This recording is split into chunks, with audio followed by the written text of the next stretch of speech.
Hello everyone and welcome back to Panik Peak. Let me know where you are listening from in the world by leaving a comment, and if you like the episode, please like and subscribe. Now, let's get cozy, and let's begin. The storm had arrived like a tidal wave, fierce and unrelenting.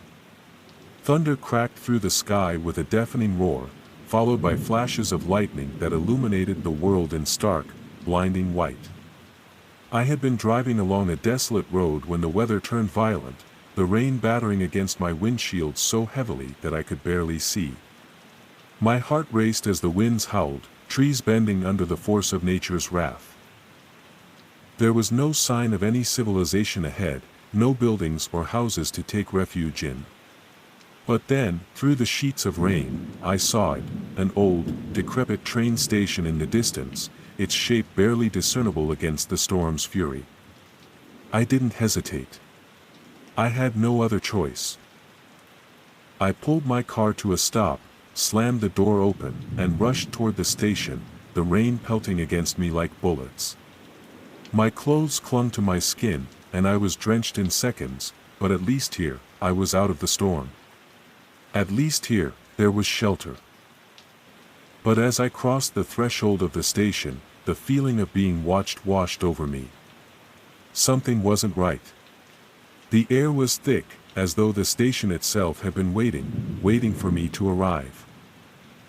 The building creaked under the weight of time, each step I took sounding unnervingly loud in the silence. The scent of mildew and decayed wood filled my nose, mingling with the dampness that clung to everything. I moved cautiously, my eyes scanning the darkened corners of the room, half expecting someone, or something, to emerge from the shadows.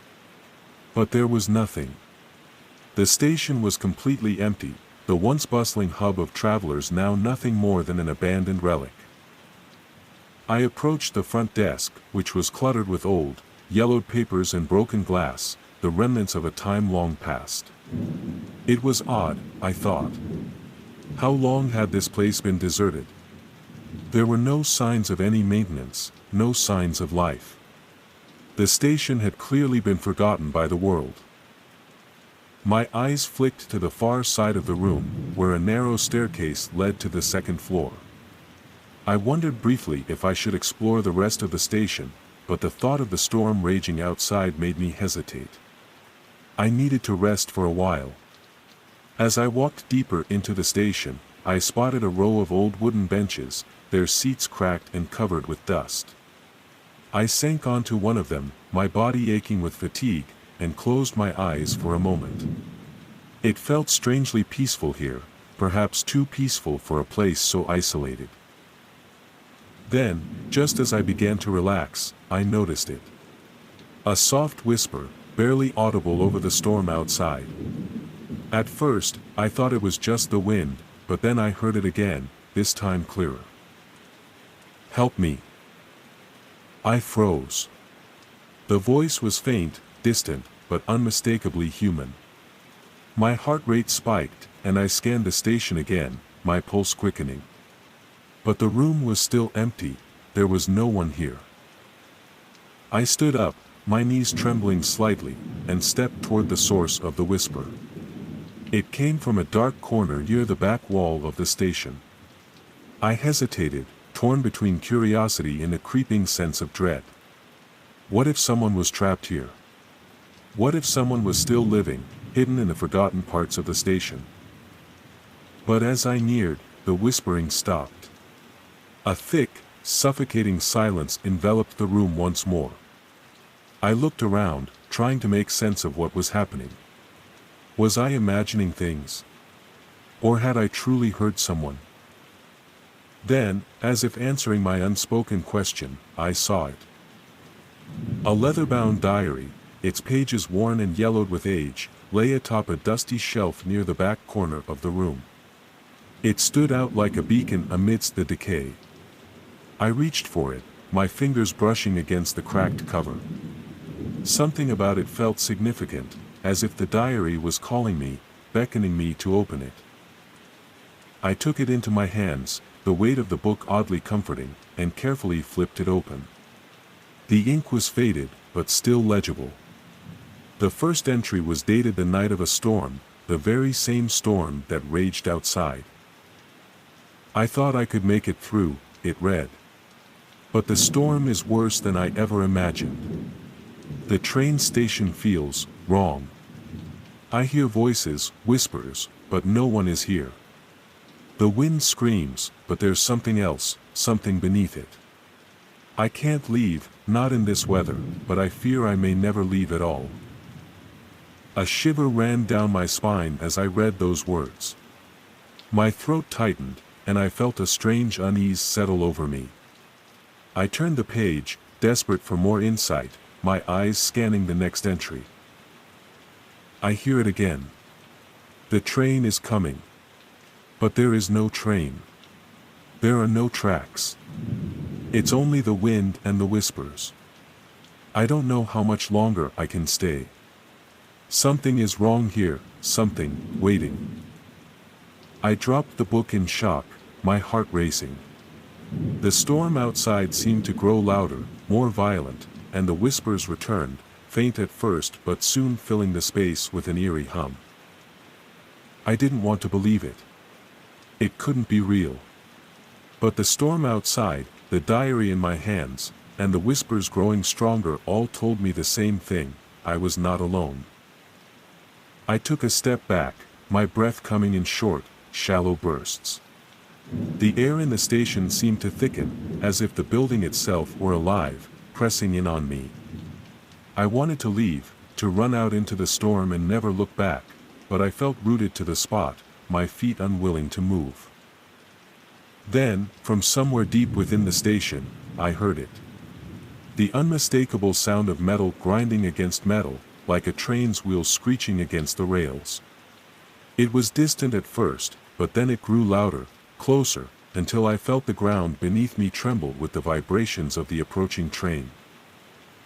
I turned, my eyes searching the darkness, but there was nothing. No train tracks, no train, just empty space. Yet the sound grew louder still, until it was deafening. I couldn't breathe. My heart pounded in my chest. And then, the train arrived. A black shape appeared at the far end of the platform, moving with an unnatural speed. There were no lights, no signs, just darkness. The train screeched to a halt, its doors opening with a slow, mechanical groan. I stood there, frozen, staring at the empty doorway. No one stepped out. The whispers grew frantic, voices calling to me from within the train. I could feel their presence, their cold, unyielding touch creeping under my skin. "Get on the train," they whispered. "It's waiting for you." My pulse hammered in my ears, my legs refusing to move. I wanted to run, but my body wouldn't respond. The train, its doors wide open, seemed to beckon me, pulling me toward it like a magnetic force. But I couldn't. I knew I couldn't. The figure appeared then, at the end of the platform. At first, it was a shadow, just a silhouette in the dim light. But as it stepped closer, I saw it clearly, a gaunt, pale figure, its eyes hollow and black, staring directly at me. Its lips parted, and the whispers became words. "Come," it hissed. "The train is waiting. You won't escape." I turned to run, my heart racing, my mind screaming at my legs to move. But the storm had intensified, the rain now a torrential downpour, and the door I had entered through was gone. I was trapped. The figure reached for me, its hand impossibly long, its fingers like skeletal claws. It spoke again, this time not as a whisper, but a command. "You belong to the station now." I couldn't resist. My legs finally moved, not in the direction I wanted, but toward the train. I stepped onto it, the doors slamming shut behind me. I couldn't breathe, couldn't think, could only hear the whispers now, overwhelming, echoing in my ears. The train moved with terrifying speed, faster than anything should, pulling me into a void I couldn't escape. The storm outside didn't matter anymore. The whispers would never stop. And the train? It would never reach its destination. The train hurtled through the dark, the sound of its wheels screeching against the tracks deafening. I could feel the air grow colder, the space around me becoming increasingly suffocating. I tried to move, to scream, but no words escaped my throat. It was as if I had lost control of my own body, bound by some unseen force that dragged me deeper into the train, deeper into the nightmare. The interior was worse than I could have imagined, dimly lit, the walls cracked and peeling, the seats covered in dust and cobwebs. The silence was suffocating, broken only by the relentless sound of the train speeding through the night. But then, from the darkness at the end of the carriage, I saw them, faces, pale and gaunt, staring at me with eyes hollow and empty. They were the passengers, trapped just as I was, their bodies frozen in a state of eternal waiting. The whispers grew louder, more frantic, a chorus of voices, urging me to join them. I tried to turn away, but it was impossible. My body moved against my will, carried toward the back of the train where a figure stood, its form barely visible in the gloom. It was the same figure I had seen at the station, the one with hollow eyes and a mouth that never stopped whispering. "You're one of us now," it said, its voice like the scraping of bones, sending a wave of cold through my body. "There's no escape." And then, as I turned to face the passengers once more, I understood. They weren't just travelers, they were the lost, the forgotten souls who had boarded this cursed train, never to return. Their eyes met mine, their mouths moved silently, but I could hear them loud and clear. "You'll never leave." The train continued to race through the dark, but the world outside had changed. The storm had passed, yet the landscape beyond the windows was unrecognizable, endless, featureless, a void where nothing existed but the train and the people trapped aboard it.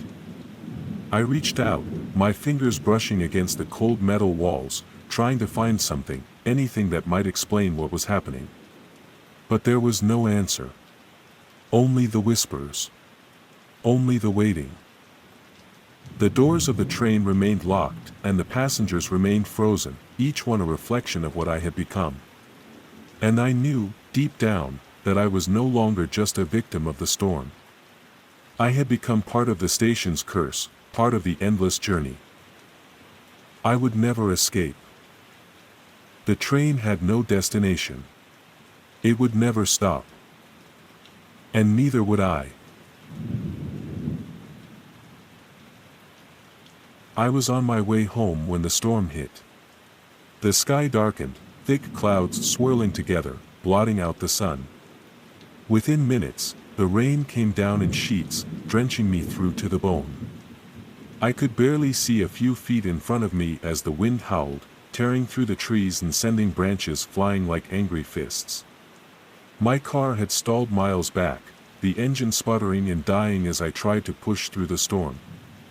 The road was slick, dangerous, and there was no sign of help anywhere. My phone was dead, and I was stranded in the middle of nowhere. Panic set in. I had to find somewhere, anywhere, to take shelter. As I stumbled through the downpour, my eyes caught the silhouette of a building in the distance, barely visible through the fog and rain. A farmhouse.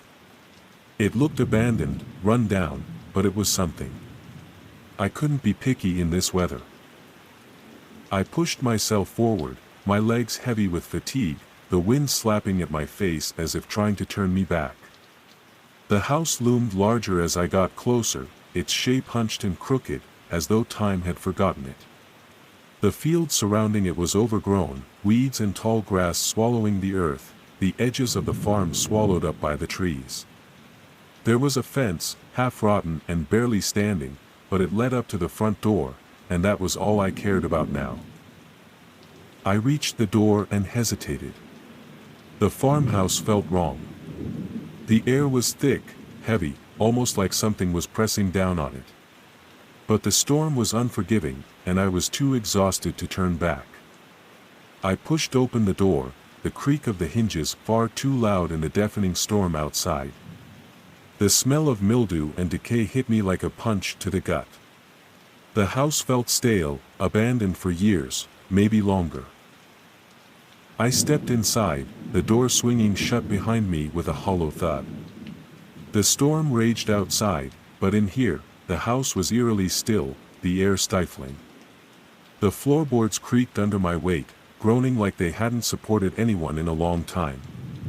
There was no warmth, no fire crackling in the hearth, just a cold, suffocating chill that seemed to seep into my bones.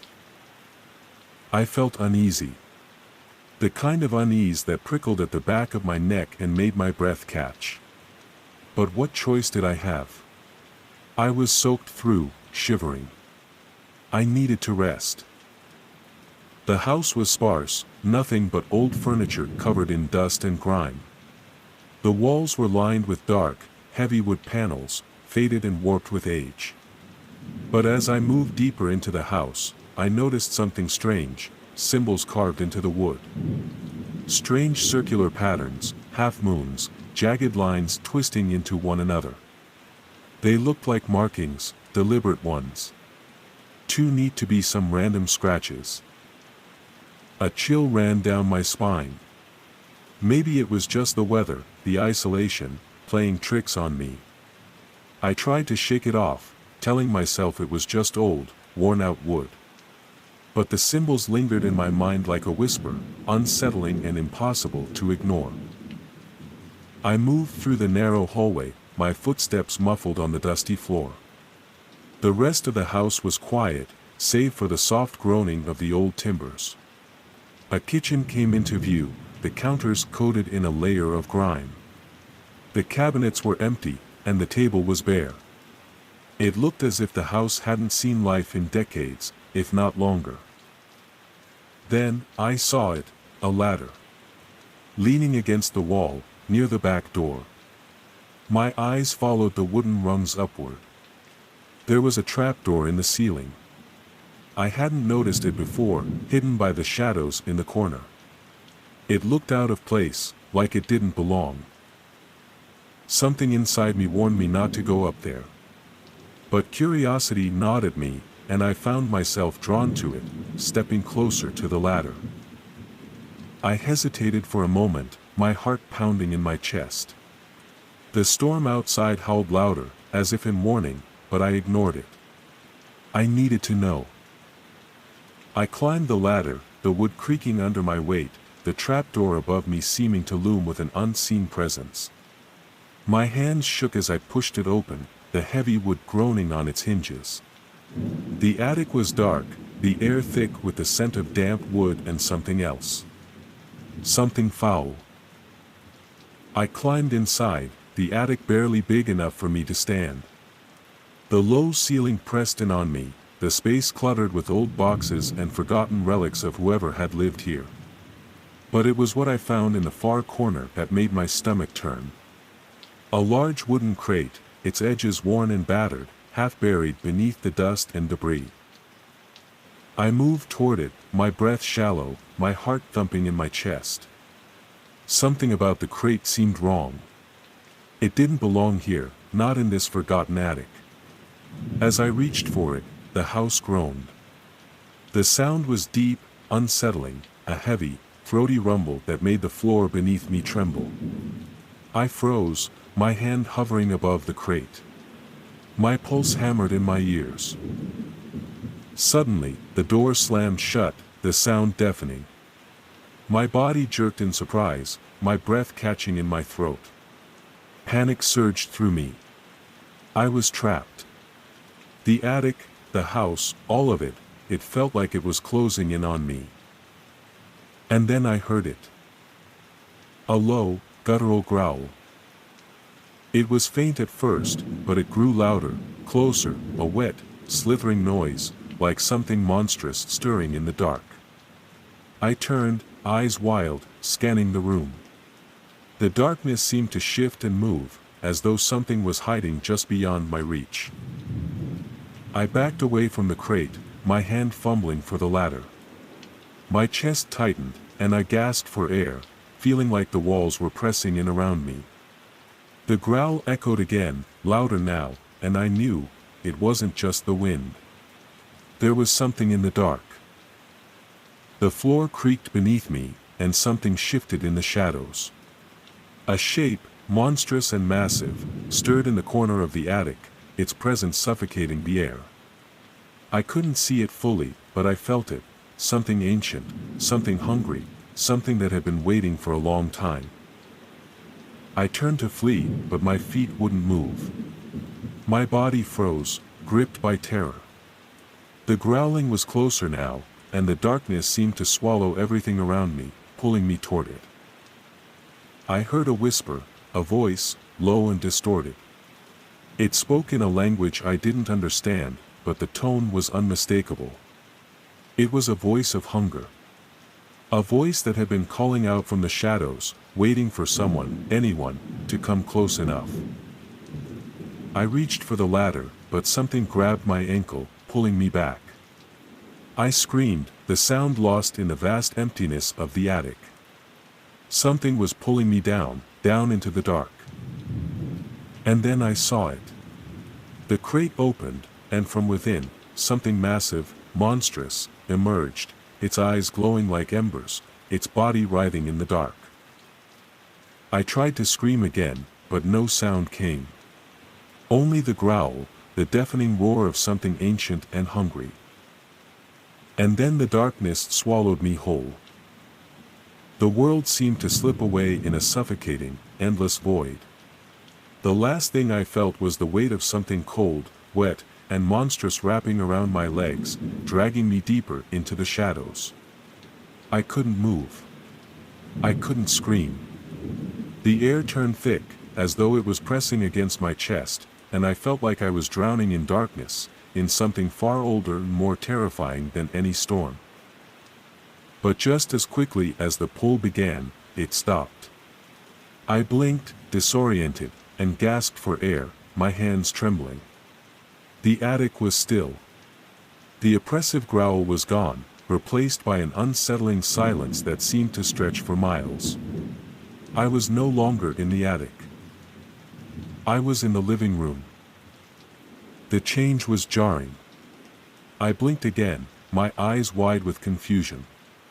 My clothes were soaked, my breath shallow, but I was standing in the center of the living room, the trapdoor to the attic still closed above me. The storm raged outside, but it sounded distant now, muffled, as though I were hearing it through a thick wall. My heart pounded in my chest as I looked around. The strange markings on the walls, those symbols that had unsettled me earlier, were still there, but now they seemed to move, shifting in the corners of my vision like they were alive, watching me. The walls themselves felt wrong, as if they were no longer solid. They pulsed, breathing in time with my own panicked heartbeat. I tried to move, but my legs felt heavy, as though they were trapped in mud. The air smelled of decay, stronger now, mingled with something sweeter, like rotting fruit. I reached out to steady myself against the wall, but my hand passed through the wood like it was smoke, as though the house itself was fading in and out of existence. Suddenly, I heard it, footsteps. Slow, deliberate, the sound of something heavy dragging across the floor behind me. I didn't turn to look. I couldn't. I couldn't bear to see what was coming for me, what had already claimed this place as its own. But I knew it was too late. I turned toward the door, desperate to escape, but the world around me began to distort, the edges of the room blurring. The door, once just a few feet away, seemed to stretch further with every step I took toward it. The house, the storm, the very earth beneath me felt like it was shifting, warping into something unrecognizable. And then I felt it, the cold, wet fingers wrapping around my wrist, pulling me backward. I screamed, but the sound was swallowed by the silence, as if the house itself had devoured it. I tried to fight, to run, but every step only led me deeper into the house. Into the dark. The attic door creaked open behind me, and a whisper, low and rasping, slid through the air. "You should have never come here." And then, with the final breath of the storm, the house closed in around me. The light flickered once, twice, and then the darkness consumed me entirely. The farmhouse at the edge of the woods had claimed its next victim. And it would wait, as it always had, for the next storm. The next desperate soul foolish enough to seek shelter.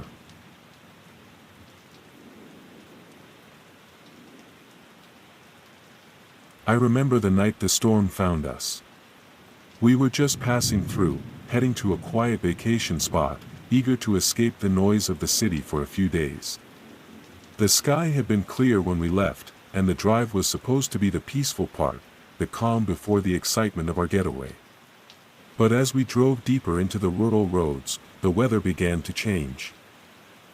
At first, it was just a few dark clouds gathering on the horizon, but soon, the air thickened, and the wind began to howl. The temperature dropped as if someone had flipped a switch. By the time the thunder cracked through the silence, we were in the middle of nowhere, no gas stations, no towns, just empty fields and the distant outline of trees. The road narrowed, and the rain began to pour. The windshield wipers struggled to keep up with the relentless downpour. The headlights barely illuminated the path ahead, and with every flash of lightning, I could see nothing but the heavy darkness pressing in on us. "Isn't there anywhere to stop?" I asked, my voice tight with fear. My husband's grip tightened on the wheel. "I don't know. The GPS isn't loading. This road wasn't even on the map." We'd passed the last sign of civilization miles ago, and I could feel the isolation creeping in. The storm felt like it was closing in on all sides, and the pressure in the air was suffocating. The silence between us grew uncomfortable as the thunder roared like the sky itself was about to split open. "I can't keep driving like this," I said, my nerves on edge. "We need to find shelter. I don't care where, just anywhere." I looked out the side window, half expecting to see something, anything, through the wall of rain. Then, through the haze, I saw it, a faint glow in the distance. A light. "There." I pointed, my heart leaping with relief. "There's something up ahead." My husband squinted through the windshield, his hand still gripping the wheel with a white-knuckled intensity. "It looks like an inn." "Please, let's just get there." He nodded, swerving the car onto a rough, unpaved road that led us toward the light. As we approached, the shape of the building became clearer. It was an old, weathered structure, nothing more than a shadowy silhouette against the chaotic storm. The windows were dimly lit, and there was an eerie flicker to the porch light. The car jerked to a stop just in front of the door, and we hurried out into the rain. Our clothes were instantly soaked, the cold water seeping through our shoes. But it didn't matter, shelter was right in front of us. I wanted to believe it would be safe, even though something about the place unsettled me. The door creaked open with a groan, and we stepped inside, where the warmth was a welcome relief. But that relief was short-lived. The air inside was thick with the scent of dust and mildew, and the atmosphere felt strangely oppressive. The floorboards creaked under our weight, and I couldn't shake the sensation that we were being watched. A man behind the counter turned to face us as we entered. He was older, his face lined with years of living in isolation. His eyes were sunken, and his skin was pallid, almost sickly. His gaze lingered on us longer than necessary, and I felt a shiver crawl up my spine. "You need a room?" he rasped, his voice hoarse, like it hadn't been used in years. My husband nodded, trying to hide the unease in his voice. "Yes. We need somewhere to stay for the night." "The storm." The man's eyes flickered, then darkened. He didn't seem to be listening to my husband, just staring at us, as if he could see something that wasn't there. "The storm doesn't stop," he muttered, his voice dropping to a whisper. "It never ends here." My husband frowned. "What do you mean?" The man didn't respond at first. Instead, he reached behind the counter and handed us an old brass key. His fingers were cold, and I noticed how his hands shook, like he was trying to hide something. Something more than just fear. "Room 6, he said, nodding toward the stairs. "It's the only one left. You'll stay in it. Like the others." "Others?" I asked, my voice faltering. The man didn't look up. "They've been here a long time," he said softly. "All of them. All of us." Confused, but too exhausted to question it further, we took the key and headed up the stairs. The stairs creaked under our weight, the wood groaning with every step. The second floor was dark and narrow, and I could barely make out the shapes of doors along the hallway. The door to our room was at the very end of the hall.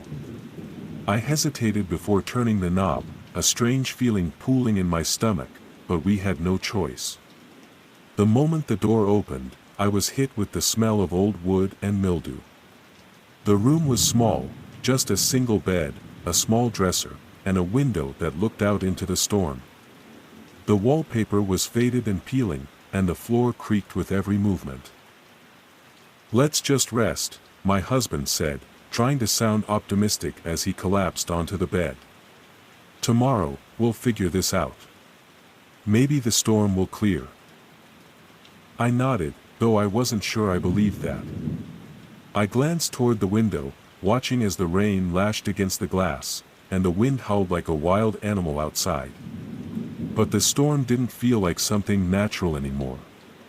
It felt wrong. Like it was trying to keep us here. But exhaustion overtook me. I undressed, climbed into bed, and tried to sleep. A knock at the door startled me out of a light slumber. My husband jumped up, his eyes wide and tired, and went to answer it. I stayed in bed, pulling the covers tighter around me, my heart pounding. He cracked the door open just a sliver, and I saw a woman standing there. Her hair was long and tangled, her eyes hollow, and her smile stretched unnervingly wide. "We've all been waiting for the storm to stop," she whispered, her voice barely audible over the deafening storm outside. "But it never does. We're stuck here. Just like you." I couldn't move. My breath caught in my throat as my husband slowly closed the door, a nervous look on his face. "What did she mean?" I whispered, terrified. I don't know," he replied, his face pale. "But something's wrong here. This place, it isn't right." We both stood, moving toward the door to leave, but something held us back. The moment we tried to open it, a cold gust of wind slammed the door shut, rattling the window. The storm outside intensified, and the room seemed to shake with the force of the wind. We hurried toward the stairs, but the hallway stretched unnaturally, twisting into darkness as if it were trying to keep us there. The rooms blurred into each other, and I couldn't tell which way we had come from. We were trapped. The walls seemed to close in, and the whispers echoed, distant but too close. "There has to be an exit," my husband said, panic creeping into his voice. We found a door at the end of the hall, and as we opened it, there was no storm. No rain, no wind, just a vast, empty void. A blackness that stretched infinitely, swallowing everything in sight. "No!" I cried, stumbling back. But the door slammed shut before we could react. The lights flickered and went out, and the air grew colder. The inn had swallowed us whole. We ran, but no matter which way we turned, we ended up back at the same spot. The same hallway. The same locked door. And now, hours, maybe days, later, I've lost track of time. The storm rages on, the winds howling like hungry wolves. And we're still here, waiting. Trapped with the others who came before us, who are doomed to remain here forever, as the storm that never ends continues to rage outside. The storm will never stop. And neither will we. I don't know how much time has passed since we first stepped into the inn. It could be hours, or it could be years. Time here doesn't make sense anymore. The storm continues to roar outside, though there's no way of knowing if it's the same storm or if it's just another cycle that repeats. There is no daylight, no dawn, just the constant sound of rain battering the walls, the shrill howl of the wind, and the oppressive silence that lingers between each thunderclap. I've tried to leave. We've all tried to leave. Every door, every window, leads us right back to the same place, the same cursed hallway, the same locked rooms. Every time we think we're escaping, the walls close in, and we're forced to start over. The inn never lets us go. The other guests are still here. They wander the halls in a daze, some lost in their own world, others muttering to themselves about how long they've been waiting. Some smile at us when we pass, their eyes hollow and empty. They know we're new. They know we'll stay. We have no choice. The man behind the counter never moves. He just sits there, waiting, watching. He doesn't even look up anymore. The woman who knocked on our door is still here too. Sometimes, I see her standing by the window, staring out into the void, as if waiting for something that will never come. I think about the life we left behind, but it's hard to remember what it was like out there, in the world we knew. Everything feels distant now, like a dream or a memory that's slowly slipping away. I can still hear my husband's voice, soft, faint, distant, as he calls my name from down the hallway. But even that is fading. I don't know if anyone will come for us. If the storm will ever stop. Maybe we're the storm now, lost in the endless rage of it, unable to escape, unable to move forward. I know one thing for sure, once you're here, once you've crossed the threshold, you never leave. The storm keeps you, holds you, forever. And as I sit here now, waiting, I can feel it, an icy chill creeping over me. I can hear the whispers in the walls, the sound of footsteps just behind me. The storm isn't just outside anymore. It's inside. And it will never end. Not for any of us.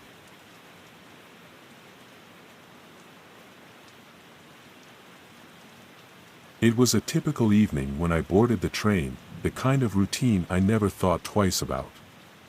I had made this journey countless times before, the same station, the same car, the same seat. The rain had begun to fall just as I stepped onto the platform, a heavy downpour that seemed to swallow the world whole.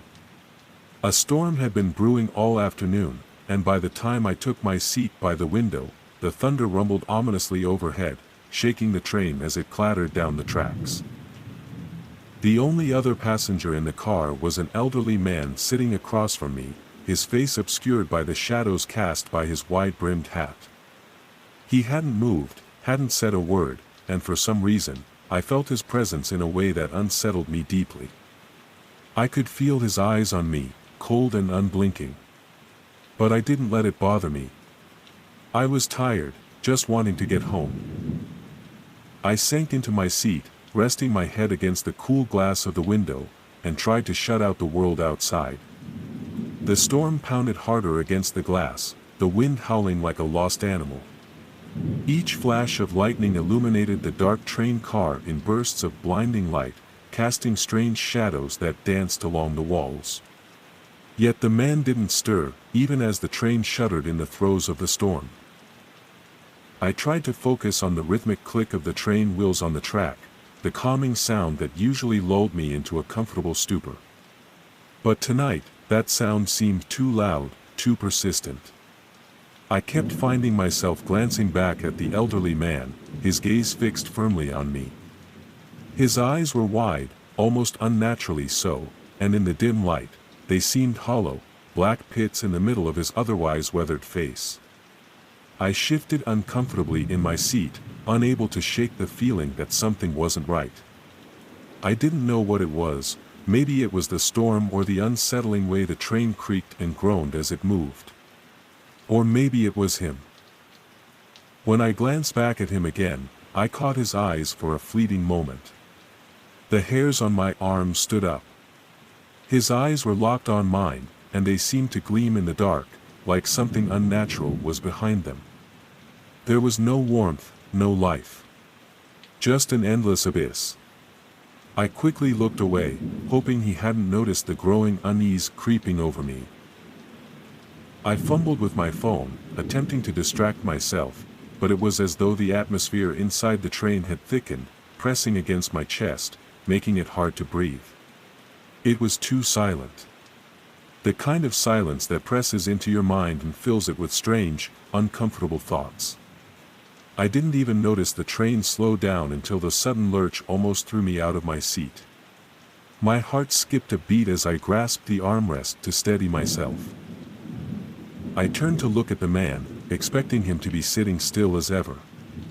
But when I glanced over, the seat across from me was empty.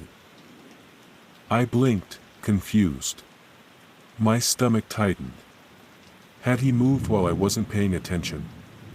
The air around me felt heavy, almost as if it were holding its breath. I looked down the aisle, but I didn't see him. I had heard of people disappearing in strange ways, but this didn't feel like one of those times. It was different. Something about the way the air seemed to hum with an unseen energy, it didn't make sense. I stood up, my feet feeling suddenly unsteady beneath me. I needed to find the conductor, ask if the man had gotten off at the last station.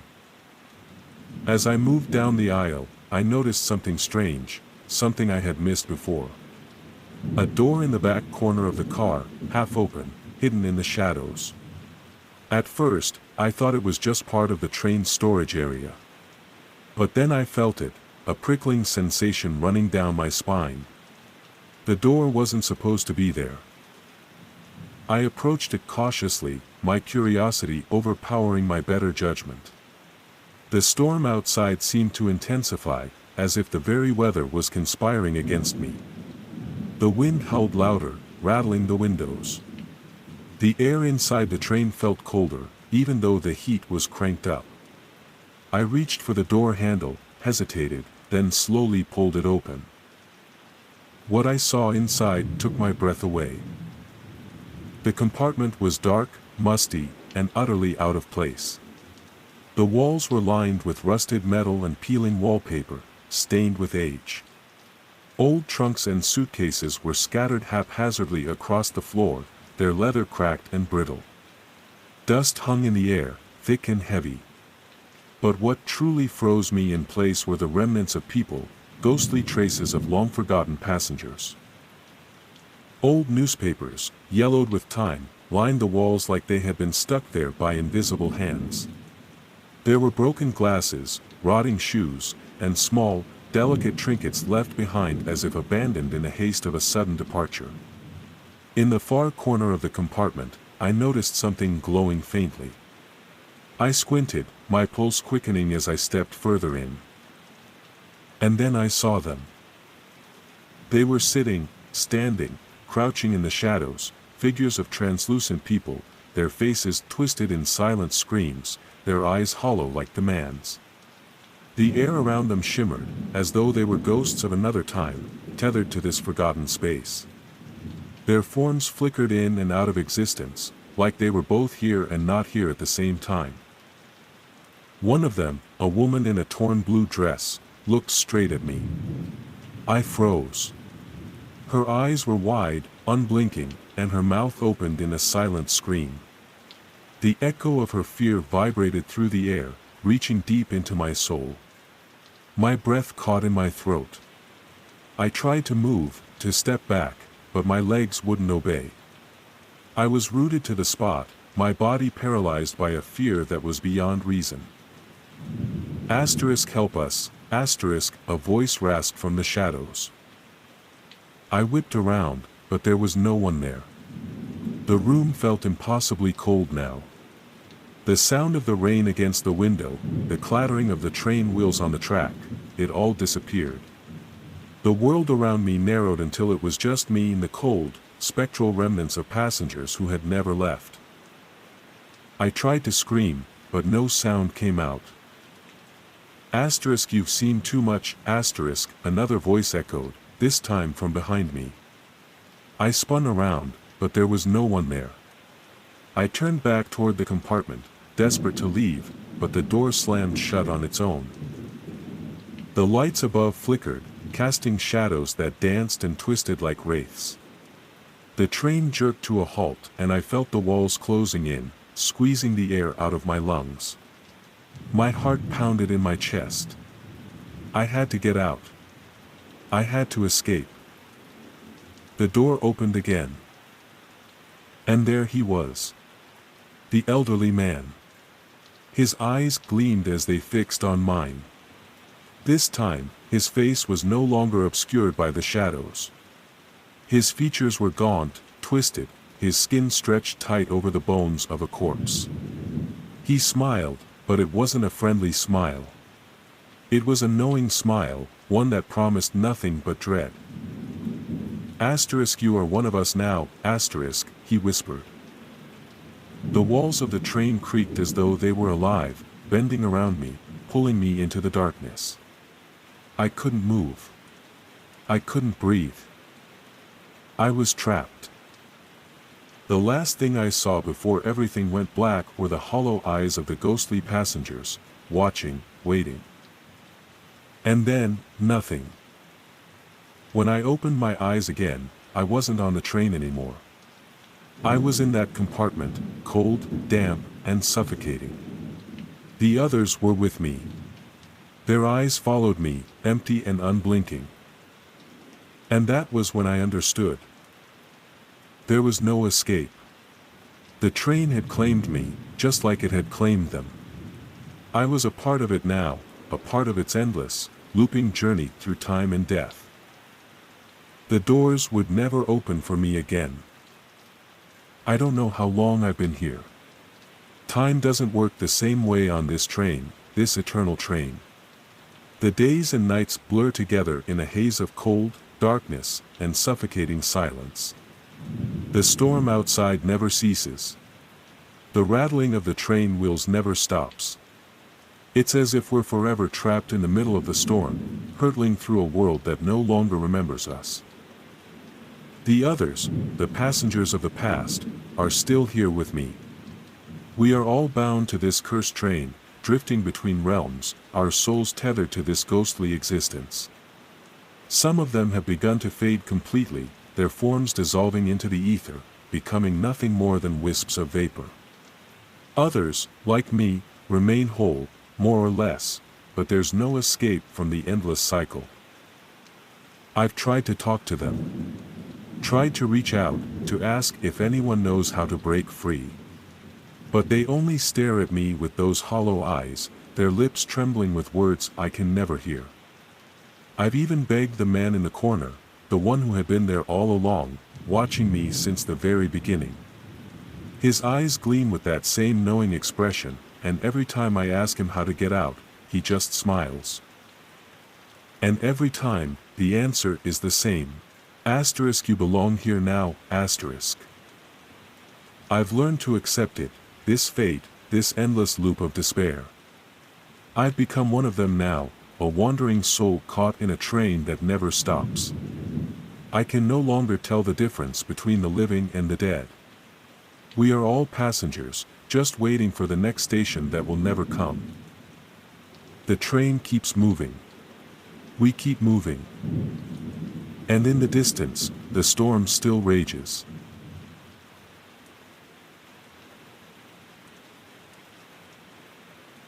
It was supposed to be a quiet drive, just me and the open road.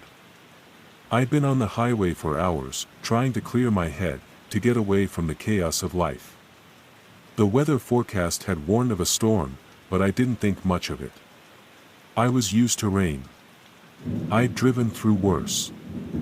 The GPS had guided me off the main road, telling me to take a shortcut through some backwoods country road. A faster route, it claimed. But I didn't realize then how much faster it would lead me into something I couldn't escape. The storm hit hard, and before I knew it, the rain was coming down in sheets. The visibility was almost zero, and the familiar hum of the engine felt distant, almost as though it were no longer part of the world. The road blurred into an indistinct smear of gray, but the GPS kept guiding me forward, promising the end of this nightmare was just around the next bend. That was before the car broke down. Now, standing in the middle of nowhere, soaked to the skin with no way to call for help, I had no idea that this was where my journey was supposed to end, on a road that wasn't even supposed to exist. And I couldn't have known that this road, drenched in mist and shadow, would be my final destination. I tried starting the engine again, but it was useless. The car wouldn't budge. I glanced at my phone, hoping for some kind of signal, but all I got was a spinning circle. Of course, there was no service out here. The road was empty, silent, and I couldn't help but feel the overwhelming weight of isolation pressing in on me. The storm raged on, the wind howling through the trees, and the rain continued to pour like a relentless flood. Panic was creeping in, but I did my best to keep calm. I'd fix this. It was just a mechanical problem. Right? I popped the hood and crouched down in the pouring rain, trying to figure out what went wrong. My fingers fumbled, slippery from the water, and the noise of the storm drowned out everything else. I couldn't hear a thing but the deafening sound of the rain. That's when I saw it. A figure. At first, I thought it was a trick of the rain, maybe just a shadow in the mist. But no, it was real. A man, drenched from head to toe, standing in the middle of the road, staring at me. No umbrella, no jacket. He wasn't moving, just standing there, silent. I froze. My heart skipped a beat. I should have called out, said something, but something in my gut told me to stay still. The figure wasn't reacting. He was just watching me with those vacant eyes. "Hey!" I finally managed to shout. My voice was shaky, strained by fear, but I had to do something. "You need help." The figure didn't answer. He didn't even acknowledge me. Instead, he just stared, unblinking. His face was pale, almost sickly, his skin taut against his bones. The air around him felt colder, somehow, unnatural. I slowly stood up, my legs trembling. There was no reason for him to be here, not out in this storm. And certainly not in the middle of nowhere like this. My mind raced as I tried to think of anything that could explain his presence, but the only conclusion I could come to was that this man was wrong. I took a step back, my pulse quickening. There was something about him, something that felt off. Then, before I could take another step, my mind registered something else, the road I was on. It didn't exist. I had been following the GPS, right? It had led me down this country road. But when I tried to find any reference to it, nothing. I tried searching the map on my phone again, but there was nothing. Just an empty, unmarked stretch of road with no name and no end. This shouldn't be possible. There had to be a mistake. My stomach churned as I stared at the strange man, still standing motionless, still staring. I turned back to the car, desperate to fix the engine and leave. I didn't care about anything else, I just needed to get away from him. But as I pulled the hood down, something made me look back. The man was closer. I don't know how or when he moved, but he was now standing at the edge of the road, still watching, still silent. His eyes never left me, and the longer I looked, the more I could feel that unease turning into something darker. Something wrong. I turned my back on him, my mind telling me to just get in the car and drive away. But the fog had thickened, swirling around me like a living thing. It clung to the edges of the road, dense and suffocating. I couldn't see more than a few feet in front of me. Every time I looked over my shoulder, he was there. Just standing. Watching. Waiting. It felt like an eternity before I finally gathered the courage to reach for the car door. But then, something else caught my eye. A shadow. A shift in the mist, something darker than the rain. It moved, creeping along the ground, its form hard to define, but it was large, far too large for any normal creature. The shape slithered closer, and I felt a surge of panic like I'd never felt before. The figure wasn't alone. Something was coming for me. I slammed the door shut, my hands trembling as I turned the key in the ignition. The engine roared to life, but when I pressed on the gas, the car sputtered and jerked, as if something was holding it back. I tried again, my heart hammering in my chest. The car moved forward a few feet, then stopped again, as if some invisible force was pulling it back. I looked out the window, and there, in the mist, were more shapes. More figures, moving like shadows, creeping from the woods, from the fog, from the very road itself. They weren't human. They were something else, something ancient, something that shouldn't exist. I tried to open the door, but it wouldn't budge.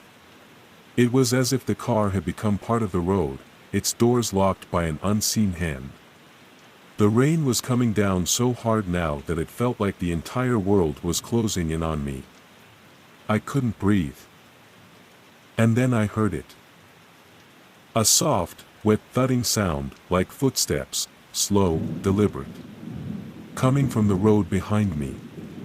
I didn't dare turn around, but I could feel their presence, closing in, coming for me. I tried to scream, but no sound came out.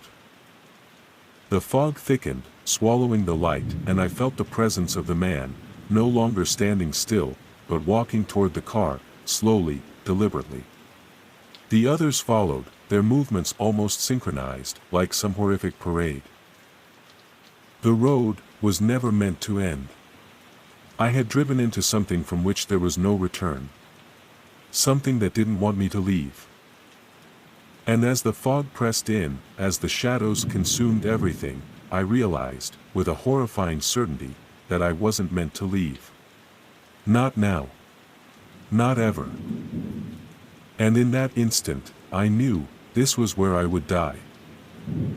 I struggled against the car door, desperate to escape, but it was useless. The fog pressed in tighter, suffocating the space around me. I could feel the presence of the figures now, their unnatural stillness just beyond my reach, waiting patiently for the inevitable. The man, the one who had been staring at me since the beginning, was almost at the car now. His steps were slow but steady, as if he had all the time in the world.